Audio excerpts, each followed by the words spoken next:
श्रोता बंधु नमस्कार। मु डॉक्टर शिशिर दास रेडियो सुरभि अध्यक्ष आपण मानू स्वागत करुच्ची एक अभिनव कार्यक्रम को। विगत 5 वर्ष मध्य रेडियो सुरभि शिक्षा कृषि ठार आरंभ करी जीविका पर्यंत विभिन्न कार्यक्रम परिवेषण करि आसुछि। आदि ठारू सेही परी शिक्षा दीक्षा कार्यक्रम अंतर्गत एक नुआ शिक्षा दिगंत उन्मोचन हेउछि, जार ना चलतु जानिबा इतिहास बा लेट्स नो हिस्ट्री। यही कार्यक्रम द्वारा ओडिशार महाविद्यालय पढ़ुवा छात्र छात्री एवं विभिन्न प्रतियोगितामूलक परीक्षा देउथिबा प्रार्थी माने विशेष उपकृत हेबे। रेडियो सुरभिर यही अभिनव कार्यक्रम सारा भारतवर्ष रे प्रथम बोली अभिहित करा जाई पारे। यही ऐतिहासिक कार्यक्रम समस्त प्रश्नोत्तर प्रस्तुत करिसंती इतिहास विभाग प्रोफेसर कामाक्षी प्रसाद दास और सहयोग करिसंती श्रीमती नीलिमा दास। आसंतु सुनिबा इतिहास। नमस्कार। कोरापुट सरकारी महाविद्यालयर इतिहास विभागीय मुख्य तथा जातीय दृष्टिबाधित संघ ओडिशा शाखार अवैतनिक इनक्लूसिव शिक्षा निर्देशक प्रोफेसर कामाक्षी प्रसाद दास महोदयंकर लेट्स नो हिस्ट्री बा चलतु जानिबा इतिहास माध्यम छात्र छात्री मानक पई झरी आसीथिबा सीबीसीएस पाठ्यखसड़ा संबलित संक्षिप्त प्रश्नोत्तर कार्यक्रम उपस्थापन मु नीलिमा दास आपण मानकु स्वागत करुछि। आज आमे सुनिबा भारतर भौगोलिक इतिहास संपर्क रे। भूगोल एवं इतिहास परस्पर छंदाछंदी होई गतिशील नहेले इतिहासर धारा असंपूर्ण हो जाए। तेणु तो ऐतिहासिक माने इतिहास लिखन रे भूगोल को प्राधान्य दियंती। एही परिप्रेक्षी रे भारत इतिहासर शारीरिक अवस्थिति को उपलब्धि करिबा पई जेउ उपादान गुड़िकर आवश्यकता रहिछि से संपर्क रे आजिर प्रश्न उत्तर। प्रश्न 1। इटालीर भौगोलिक फ्रांसेस्को लोरेंजो पुल्ली काहींकि विश्व वंदित अटंती?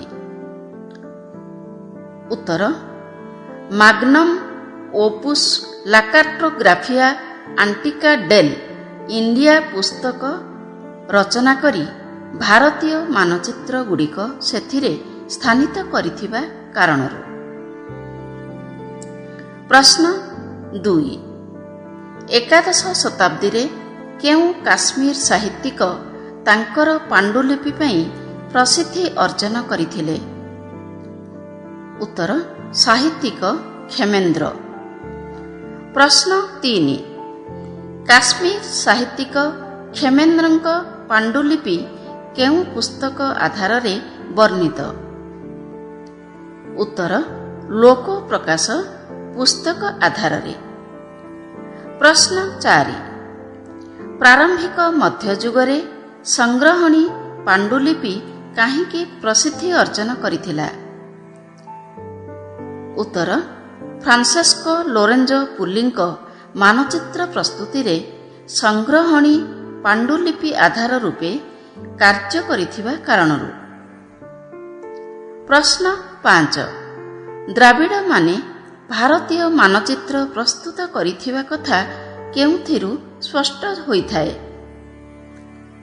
उत्तर ब्रिटानिका विश्वकोशर प्रारंभिक संकलन गुड़िकरू। प्रश्न 6। भारतीय नक्शांकन प्रक्रिया द्वारा केउमाने प्रभावित होइथिले? उत्तर तिब्बतीय माने। प्रश्न 7। केउ सूत्ररू तिब्बतीय माने भारतीय मानचित्र द्वारा प्रभावित होइथिबा कथा जणा जाए? उत्तर तिब्बतरू आविष्कृत बहु पुरातन सूत्ररू तिब्बतीय माने भारतीय मानचित्र द्वारा प्रभावित होइथिबा कथा जणा जाए। प्रश्न 8। भारतीय नक्शा प्रस्तुति प्रक्रिया द्वारा मध्य युगरे केउमाने अधिक प्रभावित होइथिले?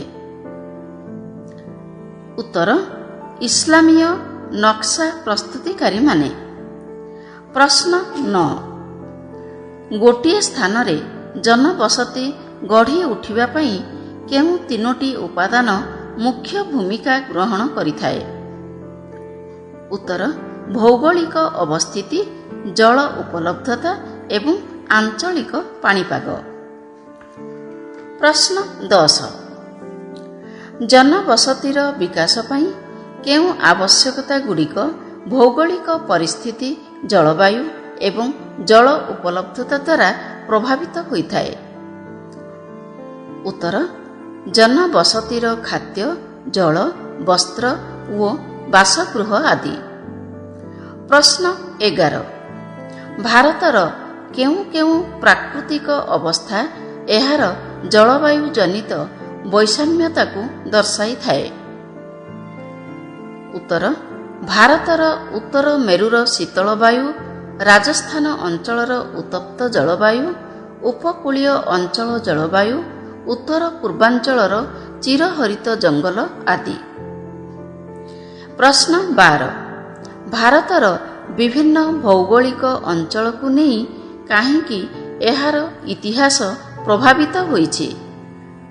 ଉତ୍ତର ଭାରତର ଭାଷା, ସାମାଜିକ ଚଳଣି, ଅର୍ଥନୈତିକ ବୈଷମ୍ୟ ଓ ଧାର୍ମିକ ଜୀବନ ପ୍ରଭୃତି ପାଇଁ।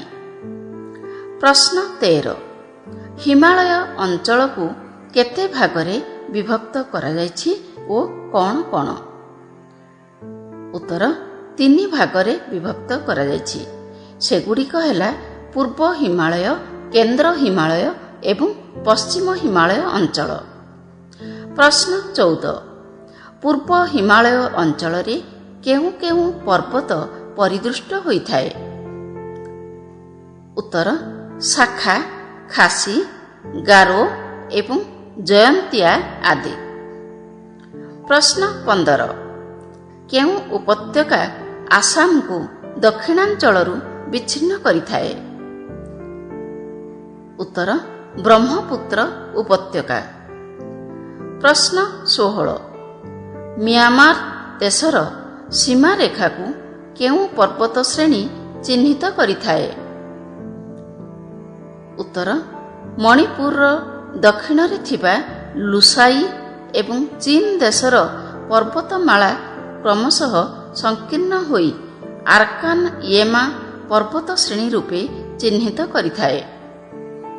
ପ୍ରଶ୍ନ 17, ଭାରତୀୟ ସଂସ୍କୃତି ଦ୍ୱାରା କେଉଁ ଦେଶଗୁଡ଼ିକ ମୁଖ୍ୟତଃ ପ୍ରଭାବିତ ହୋଇଛନ୍ତି?